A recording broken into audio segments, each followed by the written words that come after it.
A scammer nearly cost this business almost $10,000 until I confronted him and taught him a very important lesson. Jacob, what's going on here? What's she talking about? Nigerian fraud? What's this about? I don't know. I'm really surprised. And unless you want scammers infiltrating your place of work, I suggest you pay very close attention to how this scammer nearly pulled it off. Now, this story begins when my friend Alex got to work and saw that there was some commotion happening in the accounting department. They'd gotten an email from one of our vendors, and we've been in this industry long enough. Our vendors have come, we've built a relationship, almost friendly. And we had a vendor, we thought, reach out to us and say, hey, you're late on this payment.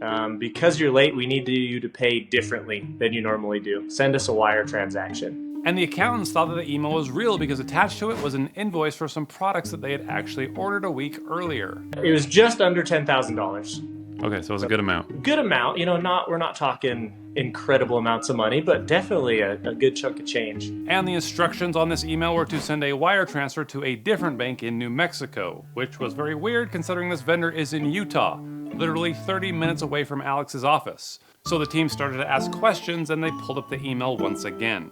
So we start looking closer and closer and we see that this email is not from the exact email address we think. Instead of a lowercase l, there's an I that's been placed in there. So this clearly is an imposter who's impersonating the vendor that they regularly do business with. But how in the world did the scammer get access to this invoice and know who to email? I wanted to find out, so I pretended to be an accountant with Alex's company and I called up this Jacob. Hello?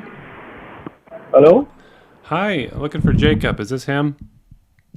Yeah, this is Jacob. Hey, Jacob. Hello? Hey, it's Ben. Yeah. It's Ben over here in accounting. How are you? I'm fine, thank you. What about you? Oh, doing great. Hey, I heard that you are looking for payment on this recent invoice. Is that right? Yeah, that's correct. Yeah. Is it? We've been waiting for it right now. So then I threw out a couple of details, like a fake bank to see if Jacob would play along. How come you're not banking at the Best Western Bank anymore? No, if we were banking with the Western Bank, would have charged. Someone sent us a check, and I think the payment got reversed, so we don't want to use. And this guy clearly knows nothing because Best Western is a hotel chain and not a bank. You guys had such a good partnership with the Best Western Bank. I thought that you guys were gonna, work with them forever. Yeah, we're working with them forever. We just we'll post them on that because there was a check sent to us. Yeah, he's full of crap. So I make up more lies. Are you still working with Dan? He's been the guy that I've been working with over there. Is he still working with you guys, Dan? Yeah, that's correct. There's nobody by the name of Dan at this company. I just made it up. But then he goes on to make up more excuses about why I need to send money to this new bank account instead of the original one. Because Brian has been having issues to do the transfer. I think you could do the domestic transfer to the SK bank. So I don't know.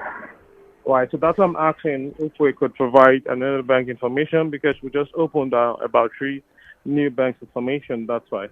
Oh, you have multiple bank accounts I can send to, is that right? Yeah, that's correct. And collecting these bank accounts is one of the primary goals of scam baiting because we can report them and hopefully get them shut down. And sometimes when the bank flags these accounts, they notice other pending transactions from victims that they can cancel. And I've had this happen more than once, so reporting this information really can stop scams. Yeah, why don't you send me all 3? So I get Jacob to send me the information and hopefully the banks will take action on these accounts. But now let's see how much time of his I can waste. Hey, just to let you know, let me run this past you. If I need to get this to you quicker, those wires, they can sometimes take 3 to 5 days. And, if they're going to charge me $30 for a wire, I'll just come down there and bring you a check. You guys are only 45 minutes away. I'll be down there tomorrow. You and I can grab lunch. We can invite Dan. We can invite Steven, and I can just drop off the check. Will that work for you?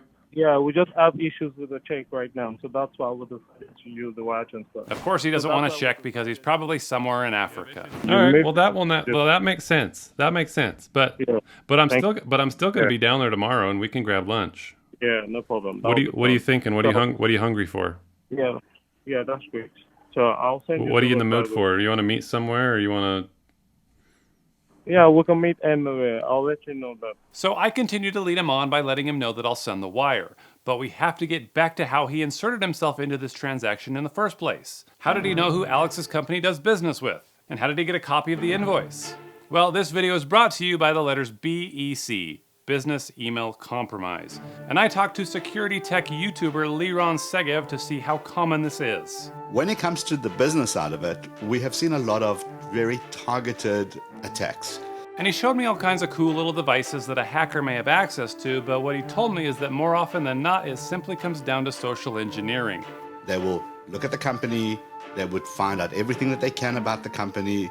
It's who works where, who's got access to what are their company's routines, who are they engaged with, are they on social media, are they sharing pictures of what they're up to, what their production is like, maybe some behind the scenes photos and videos.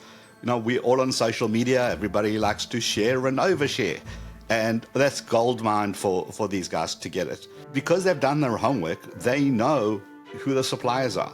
They know who the company's dealing with. They know the fact that they have a big launch coming up. They've got all these wonderful little details. And when they start crafting an email, this is very, very tailored to that business. It sounds to me in this case that they were able to fish the person and create maybe a link that they would click on. That link could have come up as their own company's website. Could be their web access to their company's email. It could be into one of their external systems. Maybe they use QuickBooks or an accounting system.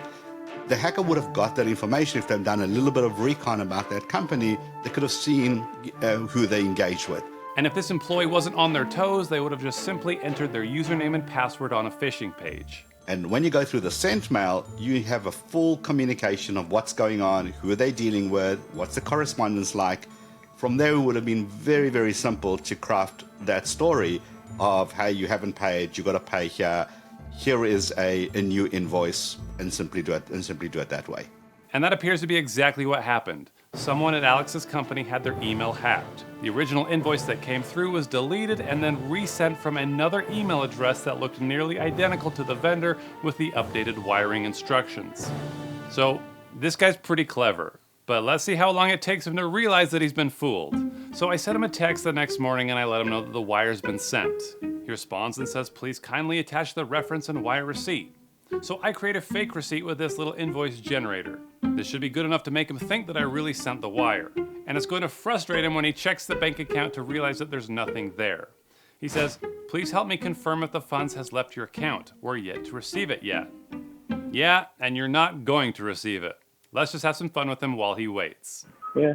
How are you, Ben? I'm doing great. Hey, guess what time it is? It's lunchtime, man. Where are we going today?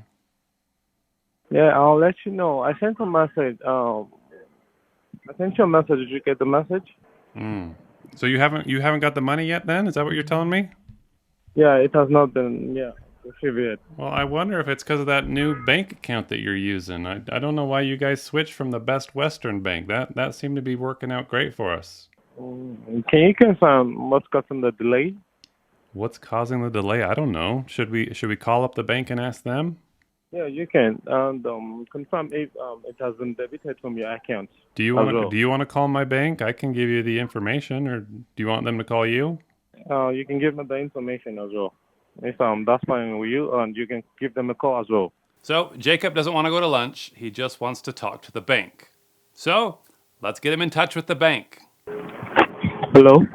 Hey Jacob, it's me. Hey, I've got Tina on the line from the bank. You want to talk to her? Tina, can you say hi? Hi, Jacob. This is Tina. How are you? I'm fine, thank you. How are you doing? I'm doing great, thank you. So, you're looking for a status update on the transaction, is that right? Yeah, that's correct. Okay. Well, thank you for bringing this to our attention.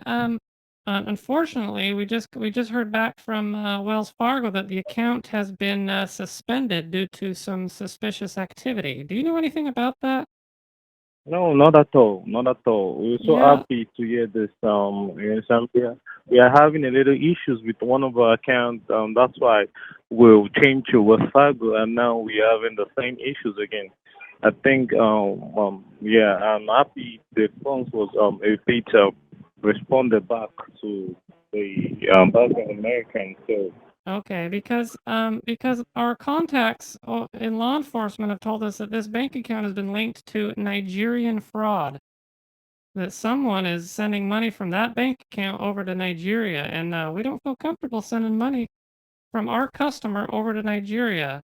Jacob, what's going on here?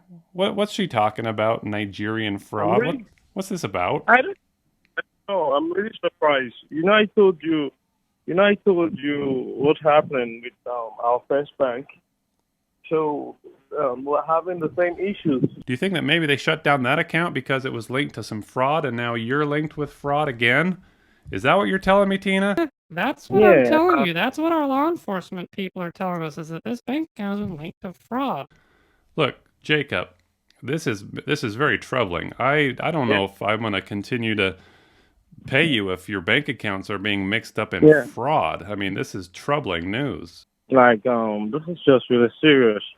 That's why I told you to give a call to them. Okay, I'll call you back. No, Let they're me on. Hey, call. no. Well. Hey, we need to can talk. fix this later. But hey, I'm more worried about lunch. Like it's 12 o'clock and it's my lunch break. Are you meeting me for lunch right now or not? We could settle this face to face. Are you around? Yeah, yeah. I'll try to meet you up. All right. Where do you want to go? We could go to Wendy's, or Okay. are you in the mood for some jollof rice, or what are you in the mood for? What are they? Yeah, What are they? the jollof What are they? is good for the. I know of a great place that has some great Nigerian food. They serve jollof rice, they serve egusi soup, they serve pepper soup. They've got akara, pounded yam. Oh my gosh, this sounds great.